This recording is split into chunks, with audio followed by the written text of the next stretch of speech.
Right మనతో పాటు BRS senior leader రాష్ట్ర నాయకులు ఎర్రల శ్రీనివాస్ ఉన్నాడు. మాట్లాడే ప్రయత్నం చేద్దాం. ఏంటి ఎందుకు రెండు సంస్థలు ఒకేసారి కేసులు పెట్టాల్సి వచ్చినాయి? తెలంగాణ రాష్ట్రంలో లా అండ్ ఆర్డర్ ఎటెళ్తుంది, అక్కడక్కడ పార్టీ కార్యాలయాలపైన కూడా దాడులు జరుగుతున్నాయి. మనం ఈ విషయాలపైన మాట్లాడే ప్రయత్నం చేద్దాం.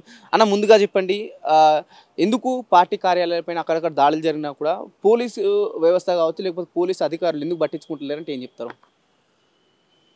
అసలు ప్రభుత్వము ఈ రాష్ట్రంలో ఉందా లేదా అనేటువంటి అనుమానం కలుగుతుంది.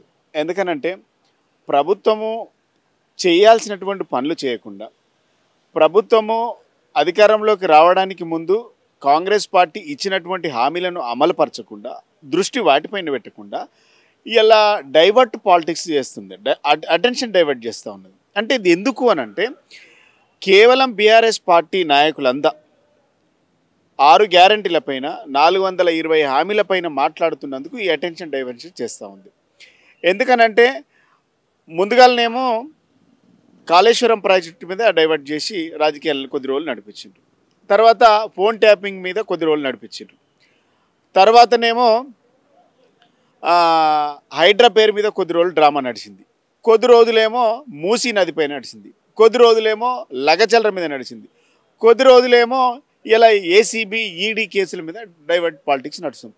ఈ 400 రోజుల పాలనలో కాంగ్రెస్ పార్టీ చేసింది శూన్యం, చెప్పిందేమో కొండంత, చేసిందేమో ఘోరంత. ఇలా చెప్పే మాటలకును చేసే పనులకు మాత్రం అసలు ఎలాంటి పొంతన లేకుండా ఈరోజు రాష్ట్ర రాజకీయాలు నడిపిస్తూ ఉన్నారు. అంటే కేవలం అటెన్షన్ డైవర్ట్ చేసి ప్రజల దృష్టి మళ్లించి, ప్రతిపక్షాల దృష్టి మళ్లించి ఇలా పాలన చేస్తారు. ఎన్ని రోజులు చేస్తారు? ఇదేం పాలన? మీకు ఇచ్చింది ప్రజలు 5 సంవత్సరాలు పరిపాలించమని ఇచ్చిండ్రు. ప్రజలకు ఇచ్చినటువంటి హామీలు చేయండి, హామీలు నెరవేర్చండి, ప్రజలకు ఇచ్చినటువంటి వాగ్దానాలు నెరవేర్చండి. ఒకవేళ బీఆర్ఎస్ పార్టీ మీకు అంత కక్ష ఉంటే, బీఆర్ఎస్ నాయకులపైన, కేసీఆర్ గారిపైన, కేటీఆర్ గారిపైన, హరీష్ రావు గారిపైన, ఎమ్మెల్యేలపైన మీకు అంత కసి కోపం ఉంది కదా, మీకు నిజంగా దమ్ము ధైర్యం ఉంటే బీఆర్ఎస్ పార్టీ కంటే గొప్పగా చేయండి, మంచి పేరు తెచ్చుకోండి. ఇవేంది 3rd క్లాస్ పనులు? కేవలం దృష్టి మళ్లించడానికి మాత్రమే కాంగ్రెస్ పార్టీ ఇలాంటి అటెన్షన్ డైవర్ట్ చేస్తూ ఉన్నది. కానీ మీరు ఎన్ని డైవర్ట్ పాలిటిక్స్ చేసినా డెఫినెట్గా మీరు 6 గ్యారంటీల మీద మాట్లాడతాం, మేము ఎవ్రీడే మాట్లాడతాం. ఇంకా ఇప్పటికే కాంగ్రెస్ పార్టీ పరువు అంతా పోయింది ప్రజలల్లో. ప్రజలు ఈ పార్టీని నమ్మతలేరు. ఎందుకేసిమ్రా నాయన ఓట్లు అనేటువంటి భావన ప్రజల్లోకి వచ్చింది. డబుల్ ఇచ్చే డబుల్ దెబ్బ తినరు. 2000 పింఛన్ను 4000 పింఛన్ చేస్తావా పెద్దమ్మ, ఎంబడే తెచ్చుకోపో అని చెప్పిండ్రు. 4000 రూపాయలు ఏడొచ్చినాయి? మరి 4 పైసలు ఎక్కువ వచ్చినాయి. ఇలా 13 నెలలు అయింది. 13 నెలల్లో ఒక అనా పైసా కూడా 2000 పింఛన్ కంటే ఎక్కువ రాలేదు. ఈ 2000 పింఛన్ కూడా 2 నెలలు ఇప్పటికి తుట్టి ఉంది. ఈ 2 నెలల పింఛన్ ఇప్పటికి కూడా వచ్చే నెలది ఈ నెలది వచ్చే నెలలు ఇవ్వడం, తర్వాత ఇవ్వడం, ఇట్లా 2 నెలల పింఛన్ ఇంకా డ్యూ ఉంది. అదేవిధంగా నిరుద్యోగులకు 2 లక్షల ఉద్యోగాలు ఇస్తామని చెప్పిండు. 2 లక్షల ఉద్యోగాలు కాదు కదా, వాళ్ళు ఇచ్చిన 10,000 ఉద్యోగాలు ఇప్పటి వరకు ఇచ్చింది వాళ్ళు 10,000 ఉద్యోగాలు మాత్రమే. కానీ వాళ్ళు 55,000 ఉద్యోగాలు మేమే ఇచ్చినామని డబ్బా కొట్టుకుంటారు. ఆ 55,000 ఉద్యోగాలలో 35,000 ఉద్యోగాలు మేము ఇచ్చిన నోటిఫికేషన్లు, గత ప్రభుత్వం ఇచ్చిన నోటిఫికేషన్లు, ఎగ్జామ్ పెట్టినాం, పరీక్షలు పెట్టినాం, రిజల్ట్ ఇచ్చినాం. కేవలం ఆర్డర్ కాపీలు ఇచ్చి మేము ఇచ్చినామని ఖాతాలు వేసుకున్నారు. మీరు చెప్పింది ఇంకో డ్రామా ఏంది? 2 లక్షల రుణమాఫీ వెంటనే ఇస్తామన్నారు. ఇలా 13 నెలలు అయింది. మీరు చెప్పింది 41 లక్షల మందికి ఇస్తామన్నారు. 30,000 కోట్ల రూపాయలు బడ్జెట్లో పెట్టిండ్రు. ఇచ్చిందేమో 12,000 కోట్లు, 20,000 కోట్లు అని చెప్తుండ్రు. 12,000 కోట్ల రూపాయలు మాత్రమే ఇలా రైతుల ఖాతాలలో జమ అయింది. మరి ఎవరికి ఇచ్చిండ్రు మీరు? అంటే అన్నీ అబద్ధాలే. ఇలా వీళ్ళు చెప్పే మాటలన్నీ కూడా అబద్ధాలని ప్రజలకు తెలిసిపోయింది. చిన్నపిల్లగాన్ని అడిగినా చెప్తుండ్రు వద్దురా నాయన కాంగ్రెస్ పాలన అనేసి ప్రజలు పాటలు పాడుకుంటుండ్రు, మాట్లాడుకుంటుండ్రు. వీటిని ఇలా కేవలం ఈ మాట్లాడితే కేసు, నోరు తెరిస్తే కేసు. అసలు ఈ రాష్ట్రంలో ఎమర్జెన్సీలు ఉన్నామా లేకుంటే ఇది తెలంగాణలో ఉన్నామా? ఇందిరమ్మ రాజ్యం కాదు, ఇది ఎమర్జెన్సీ రాజ్యం, రౌడీ రాజ్యం. ఇలా పార్టీ కార్యాలయం మీద దాడి చేస్తూ ఉన్నారు. ఇలా మేము అడిగినవి మీరు చెప్పినవి ఎందుకు ఇస్తలేని అడిగితే దాడులు చేస్తూ ఉన్నారు. సోషల్ మీడియాలో ఎవరైనా పోస్టులు పెడితే దాడులు చేస్తూ ఉన్నారు, కేసులు పెడతా ఉన్నారు. ఇలా బీఆర్ఎస్ పార్టీ కార్యాలయాల మీద దాడి చేస్తున్నారంటే ఒక విషయం గుర్తుపెట్టుకోవాలి. అసమర్థులకు అధికారం అప్పచెప్తే వారి ఆఖరి అస్త్రం ఏంటంటే హింసను ప్రేరేపించడమే. మీకు ఇచ్చిన హామీలను చేతగాక అమలు చేయడం చేతగాక, మీరు ఇచ్చిన వాగ్దానాలు పరచడం చేతగాక ఇలా మా పైన దాడులు చేస్తూ ఉన్నారు. ప్రజలు గమనిస్తుండ్రు కదా. మేము అడిగిన వాటికి సమాధానం చెప్పండి, మీరు ఇచ్చిన వాటికి అమలు చేయడం నేర్చుకోండి. ఇలా మేము అడిగిన వాటికి సమాధానము రాజకీయంగా మీరు సమాధానం చెప్పలేక పోలీసులను అడ్డం పెట్టుకొని ఇలా మీరు మా మీద కేసులు పెడతా ఉన్నారు. ఇలా కేసులు అన్నీ ఏం కేసులు? దొమ్మి కేసులు, అక్రమ కేసులు, తప్పుడు కేసులు పెట్టి ఇలా మీరు పరిపాలన నడిపిస్తూ ఉన్నారు. ఇలా నా మీద కేసు పెట్టిండ్రు, ఏమైంది? బెయిల్ వచ్చింది. మా కౌశిక్ రెడ్డి గారి మీద కేసు పెట్టిండ్రు, ఏమైంది? బెయిల్ వచ్చింది. ఇట్లా మా విద్యార్థి నాయకుల మీద కేసు పెట్టిండ్రు, బెయిల్ వచ్చింది. అంటే మీ తప్పుడు వాదనలు, మీ తప్పుడు కేసులని న్యాయ నిపుణులు క్లియర్గా చెప్తా ఉన్నారు. అంటే మీ ఉద్దేశం మేము చాలా క్లారిటీగా అర్థమవుతుంది కదా. కేవలము బీఆర్ఎస్ పార్టీ ప్రశ్నిస్తున్నందుకు మాత్రమే కేసులు పెడుతుందని ప్రజలకు అర్థమైంది. ఇలా ఢిల్లీలో మీరు బీజేపీ కాంగ్రెస్ ఇద్దరు ఒకటే, జాతీయ పార్టీలు ఇద్దరు ఒకటే, ప్రాంతీయ పార్టీ అంటే బీఆర్ఎస్ పార్టీని ఇలా బీఆర్ఎస్ పార్టీ తెలంగాణలో ఉండకూడదు అనేటువంటి భావన ఈ రెండు పార్టీలకు ఉంది. ఒక ఆయనేమో ఏసీబీలో కేసు పెడితే ఇంకో ఆయనేమో ఈడీ కేసు పెడతాడు. వీళ్ళిద్దరూ ఢిల్లీలో కలుసుకొని గల్లీకి వచ్చి మాకేం తెలియనట్టు డ్రామాలు ఉల్టా మా మీదనే ఇలా మా పార్టీ పైనే ఇష్టం వచ్చినట్టుగా మాట్లాడుతూ ఉన్నారు. అంటే ఎట్లుందంటే దొంగతనం చేసిన వాడే దొంగ అన్నట్టుంది. ఇలా తప్పులు చేస్తుంది మీరు, చీకటొప్పందాలు మీవి, ఇలా చీకటి సంబంధాలు మీ, ఇలా మా మీద ఎందుకు నిందలేసుడు? బీఆర్ఎస్ పార్టీ బీజేపీ ఒకటే.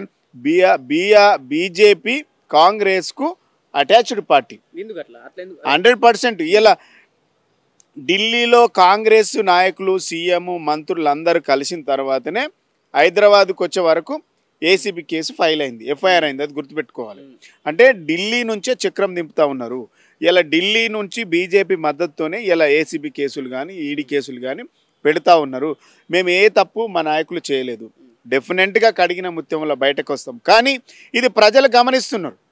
ఇలా మమ్మల్ని నిర్బంధాలు ఇచ్చి అసలు ఇప్పటి వరకు 400 రోజులలో 400 సార్లు అరెస్ట్, 400 సార్లు నిర్బంధాలు అయినాయి మా పార్టీ నాయకుల పైన. 400 రోజులల్లో 400 సార్లు నిర్బంధాలైనాయి, గృహ నిర్బంధాలు, అక్రమ అరెస్టులు. గిన్ని జరుగుతాయా మీరు ఇచ్చిన 400 రోజులల్లో? ఎందుకు అంటే తెలంగాణ రాష్ట్రం తేవడానికి కీలక పాత్ర పోషించిన బీఆర్ఎస్ పార్టీ మీద ఎందుకు ఈ ప్రాంతీయ పార్టీ మీద రెండు జాతీయ పార్టీలు ఎందుకు కక్ష కట్టిన? అయితే మీరుండు లేకపోతే మేముంటాం అన్న ఆలోచన ధోరణి ఎందుకు తీసుకొస్తున్నట్టు చెప్తారు? క్యాడర్ లేని పార్టీలు అవి, జాతీయ పార్టీలు అన్నవి. క్యాడర్ లేని జాతీయ పార్టీ కావచ్చు, ఇంటర్నేషనల్ పార్టీలు కావచ్చు, నాకు సంబంధం లేదు. కాంగ్రెస్కు బీజేపీకి బలమైన నాయకుడే లేడు. ఇది అచానక్ గెలిచినటువంటి పార్టీది. బీజేపీ అయినా కాంగ్రెస్ అయినా ఇలా మళ్ళీ ఎన్నికలు పెట్టండి, ఓట్ల మెజార్టీ చెక్ చేసుకోండి. ఇలా సర్వేలు చేసుకోండి. సర్వేలల్లో కాంగ్రెస్ పార్టీ ఎంత వీక్ ఉన్నదో తెలిసిపోతుంది, ఇలా బీజేపీ ఎంత వీక్ ఉందో తెలిసిపోతుంది. ఇలా అచానకు మీరు అలివి కాని హామీలు ఇవ్వడం వల్ల మాత్రమే ప్రజలు ఒకసారి అధికారం ఇద్దామని మీకు ఇచ్చిండ్రు. గుర్తుపెట్టుకోవాలి. ఒకసారి అవకాశం ఇద్దాము, అలివి కాని హామీలు ఇచ్చి పెద్దమ్మ చిన్నమ్మ దండం పెడతాం, ఒక్కసారి ప్లీజ్ ప్లీజ్ అని దండం పెట్టుకుంటే ప్రజలు ఒకసారి తెలంగాణ ప్రజలు కనికరించేటువంటి ప్రేమగల మనుషులు. ఇలా బీజేపీ వాళ్ళు, కాంగ్రెస్ వాళ్ళు ఊకే దండం పెట్టి ప్లీజ్ ప్లీజ్ ప్లీజ్ అనడం వల్ల ఒకసారి అవకాశం ఇచ్చింది. ఇలా కిషన్ రెడ్డి ఏంటంటే దొంగది కాదు, దొడ్డికి రాదు. ఎప్పుడు కూడా ఆయన తెలంగాణ కోసం మాట్లాడు, ఈ ప్రజల కోసం మాట్లాడు, ఎవరి కోసం మాట్లాడుతాడో తెలియదు. నేనేమంటున్నా, ఇక పార్టీ కాబట్టి ఉన్నారు, ఎప్పుడు కూడా ఆయన ఏం మాట్లాడు. ఈ తెలంగాణకు వచ్చేదాని గురించి మాట్లాడు, తెలంగాణకు పోయేదాని గురించి మాట్లాడు. ఆయన ఉన్నామా అంటే ఉన్నాడు అంతే. అంతకు మించి కిషన్ రెడ్డి వల్ల ఈ రాష్ట్రానికి, ఈ రాష్ట్ర ప్రజలకు ఒరుగుతుంది అనేది మాత్రం నేను అనుకోను. ఆయన వల్ల లాభం జరుగుతుందని మాత్రం నేను అనుకోను. ఆయనే కేవలం ఒక బొమ్మలాగా ఉంటాడు అంతే. ఆయన ఈ రాష్ట్ర ప్రజలకు, తెలంగాణ ప్రాంతానికి, ఆయనను గెలిపించిన నియోజకవర్గ ప్రజలకు కూడా ఏమి చేయడు. అంటే కిషన్ రెడ్డి అదేదే మన సెంట్రల్లో ఉన్న ప్రతిపక్షాన్ని ప్రశ్నించాలా, లేక స్టేట్లో ఉన్న ప్రతిపక్షాన్ని ప్రశ్నించాలంటే ఏం చెప్తారు? ఐటీఐఆర్ ఎందుకు తీసుకురాలేదంటే ఒకరోజు మాట్లాడలే బీజేపీ వాళ్ళు. అరే ఈ లగచెర్ల మీద రైతుల మీద దాడులు జరిగి అక్రమంగా కేసులు పెడితే ఒకరోజు మాట్లాడలేదు. హైడ్రా మీద ఇంత అక్రమంగా కూల్చివేతలు జరుగుతుంటే ఒకరోజు మాట్లాడలేదు. మూసి నిద్ర బీఆర్ఎస్ పార్టీ ముందుగానే ఎత్తుకుంటే క్రెడిట్ బీఆర్ఎస్కి పోతుంది అనేసి అదొక డ్రామా లాగా ఒకరోజు నిద్ర చేసిండ్రు, బంద్ చేసిండ్రు. అది నిజాయితీ అయితే కంటిన్యూ చేయాలి కదా.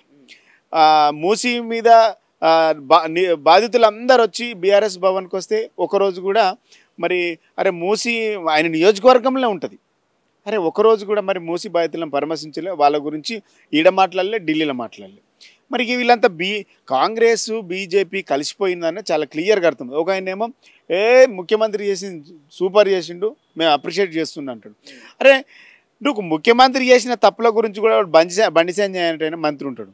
ముఖ్యమంత్రి చేసిన కాంగ్రెస్ తప్పులను కూడా కేసీఆర్ నువ్వు బయటకు రావాలి, కేసీఆర్ నేను జైల్లో పెడతాం అంటే తప్పెవరు చేసిండ్రు, తప్పుడెవరు మాట్లాడుతుండ్రు. ఈ ప్రభుత్వం చేసే పనుల గురించి మాట్లాడమంటే కేసీఆర్ నీ మీద కేసులు పెడితే కేటీఆర్ నేను జైల్లో పెడతా అంటారు. ఏమన్నా ధమాకు ఉందా మంత్రులు అంటుంది? పనిచేసే విధానం తెలుసా అసలు? మీరు ఇచ్చినటువంటి డ్యూటీ ఏంది, మీరు చేస్తున్నటువంటి డ్యూటీలు ఏంటి? ప్రభుత్వాన్ని ప్రశ్నించే వాళ్ళు ప్రధాన ప్రతిపక్షాన్ని ఎందుకు ప్రశ్నిస్తుంటారు? మరి ప్రధాన ప్రతిపక్షం మేము, అవన్నీ ఒకటే పక్షం. బీజేపీ కాంగ్రెస్ మిగిలిన అన్ని ఒకటే పక్షం. మేము ప్రజల పక్షం, మేము ప్రతిపక్షం. అంటే బీజేపీ ప్రభుత్వాన్ని ప్రశ్నించాలి, ఎప్పుడు ప్రశ్నించది. నీకు అసెంబ్లీనే గల్లమిల్లాంచుకొని పోతుంటే వాళ్ళు ఎక్కడ ప్రశ్నిస్తే ఈ ప్రభుత్వం చేస్తున్నటువంటి అరాచకాల మీద ఒక్క మంత్రి మాట్లాడలే. బండి సంజయ్ కిషన్ రెడ్డి బీజేపీ పార్టీ నాయకులు ఒకళ్ళు మాట్లాడు, ఒక్క ఎంపీ మాట్లాడు. ఈ రాష్ట్రంలో 56 మంది విద్యార్థులు ఇలా సరైనటువంటి పోషక ఆహారం లేక వాళ్ళకు సరైనటువంటి వైద్యం అందక 56 మంది గురుకులాల విద్యార్థులు చచ్చిపోయినారు. ఒక ఎంపీ, ఒక ఎమ్మెల్యే, ఒక మంత్రి మాట్లాడు బీజేపీ వాళ్ళు.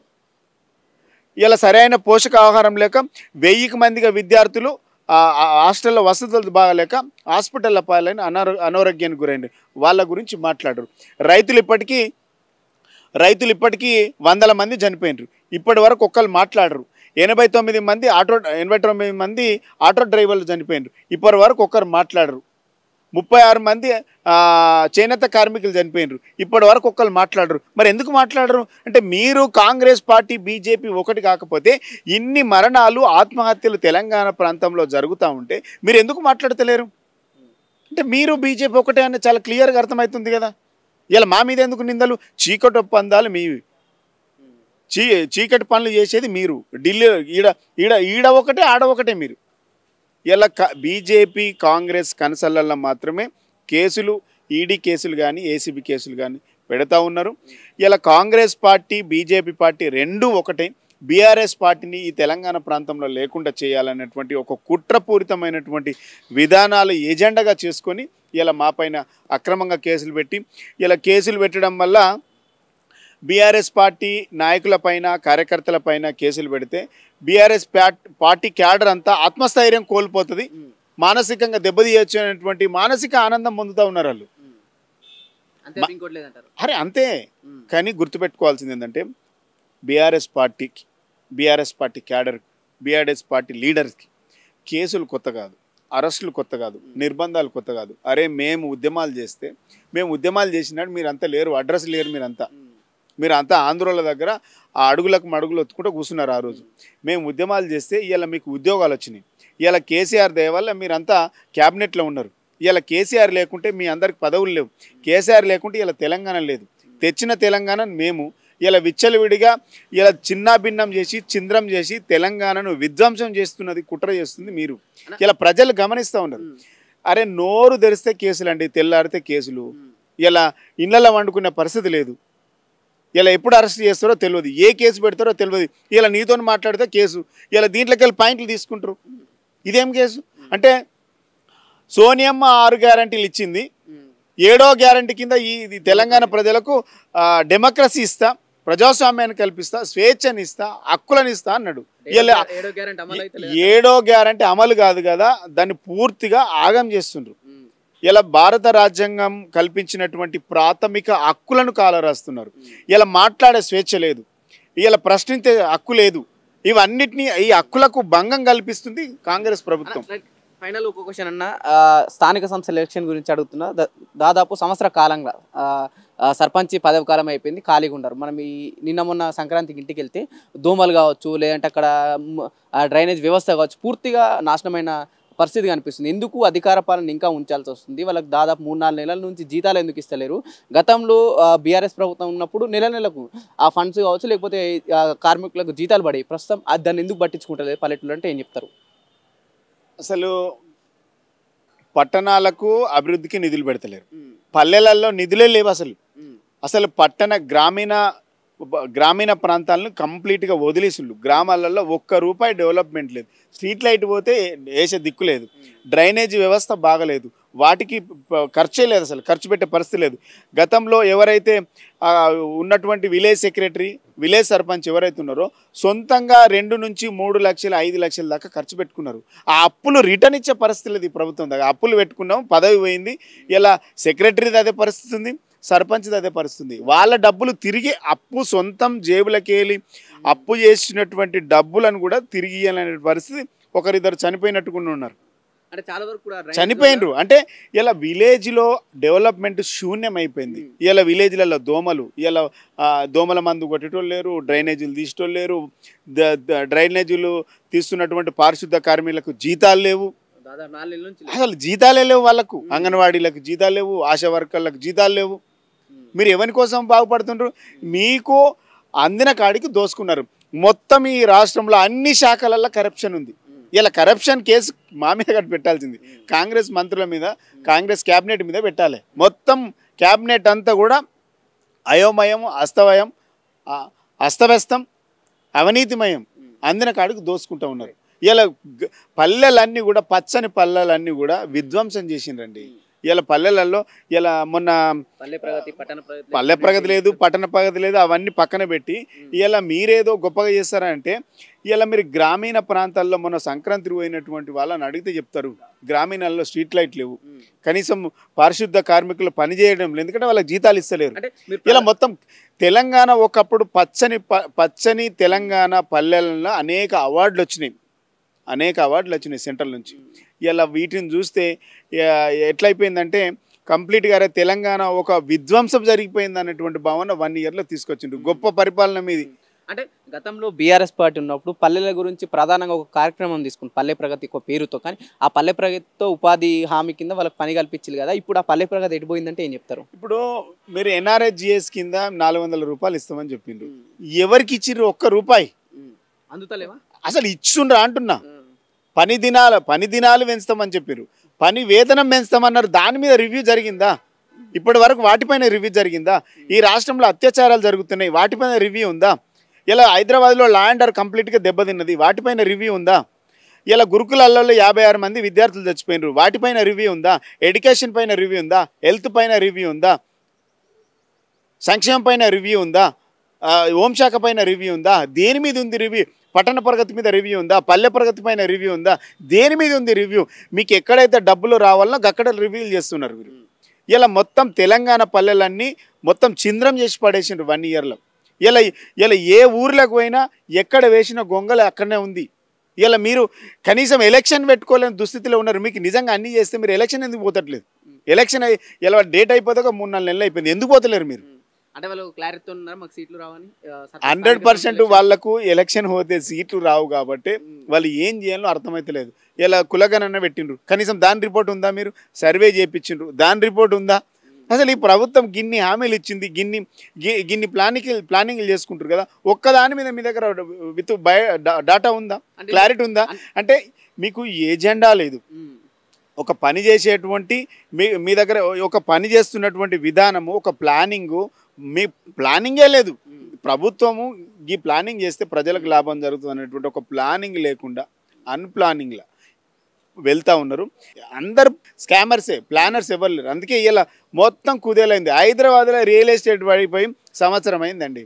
తెలంగాణలో ఎక్కడ చూసినా ఇలా తెలంగాణ భవన్ పక్కనే ఉండేటువంటి హోటల్ ఎంతమంది నీలఫర్ హోటల్ ఒకప్పుడు కిటకిటలు ఆడుతుండే, ఇలా కనీసం కుర్చీలు ఖాళీ ఉన్నాయి. ఎందుకు? మొన్న అడిగిన నేను, ఏందా ఇట్లా మొత్తం నేను ఒకరోజు టీ తాగడానికి వెళ్ళిన, ఎందుకు చీరలని ఖాళీగా ఉన్నాయి అంటే ఏడసారి గిరాకీ లేదు అంటుండే.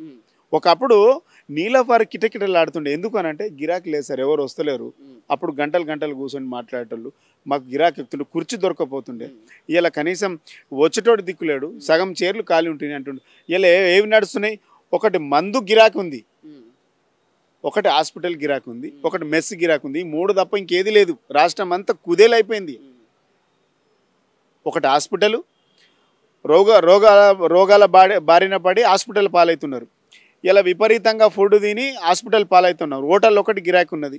ఇలా మీకు ఎక్కడ చూసినా రోడ్ల మీద అసలు ఏం పని లేక చాలామంది ఖాళీగా ఉన్నారు. దీని కారకులు ఎవరు? మీరు కదా.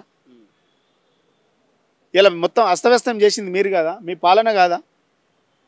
ఒక్కరికైనా పని కల్పిస్తున్నారా? ఎంతమంది? రియల్ ఎస్టేట్ మీద వేల మంది బతికేటోళ్ళండి. ఇలా కనీసం కొనేటోడు దిక్కులేడు, అమ్ముకుందాం అక్కెరకుండి అమ్ముకుందాం అంటే కూడా కొనే వాళ్ళు దిక్కులేరు. ఇలా ఎందుకు వచ్చింది ఆ పరిస్థితి? దాని కారకులు కాంగ్రెస్ పార్టీ కదా. ఇలా సంవత్సర కాలంలో ఈ ఏమో చేస్తారని ప్రజలు గెలిపిస్తే సంవత్సర కాలంలో మొత్తం ఈ రాష్ట్రాన్ని కుదేలు చేసి ఇలా మళ్ళీ 100 ఏంది సంవత్సర కాలంలో 100 సంవత్సరాలు వెనుకకు తీసుకుపోయినటువంటి చరిత్ర మీది. గుర్తుపెట్టుకోండి. రైట్, ఇది పరిస్థితి. కాంగ్రెస్ వచ్చిన సంవత్సరం నుండి ఎటువంటి వాళ్ళు ఇచ్చిన హామీలు కావచ్చు, ఎటువంటి అభివృద్ధి చేయలేదు. పూర్తిగా పట్టణాలు కావచ్చు, పల్లెలు పూర్తిగా అస్తవ్యస్తంగా పడ్డాయి. ప్రభుత్వం కావచ్చు, లేకపోతే అక్కడ ఉన్న అధికారులు ఎక్కడ కూడా పట్టించుకోవట్లేదు. ప్రభుత్వం కేవలం ప్రశ్నించే వాళ్ళపైన కేసులు పెడుతుంది. ప్రధానంగా బీఆర్ఎస్ పార్టీ వర్కింగ్ ప్రెసిడెంట్ అయిన కేటీఆర్ పైన కూడా పదే కేసు పెడుతుంది. ఎందుకంటే కేటీఆర్ వాళ్ళు ఇచ్చిన హామీలు కావచ్చు, వాళ్ళు ఇచ్చిన 6 గ్యారెంటీల విషయంలో ప్రశ్నించకూడదని ఒక ఆలోచన ధోరణితోనే ఉందని చెప్పేసి మనకు ఎర్రల శ్రీనివాస్ చెప్పడం జరుగుతుంది.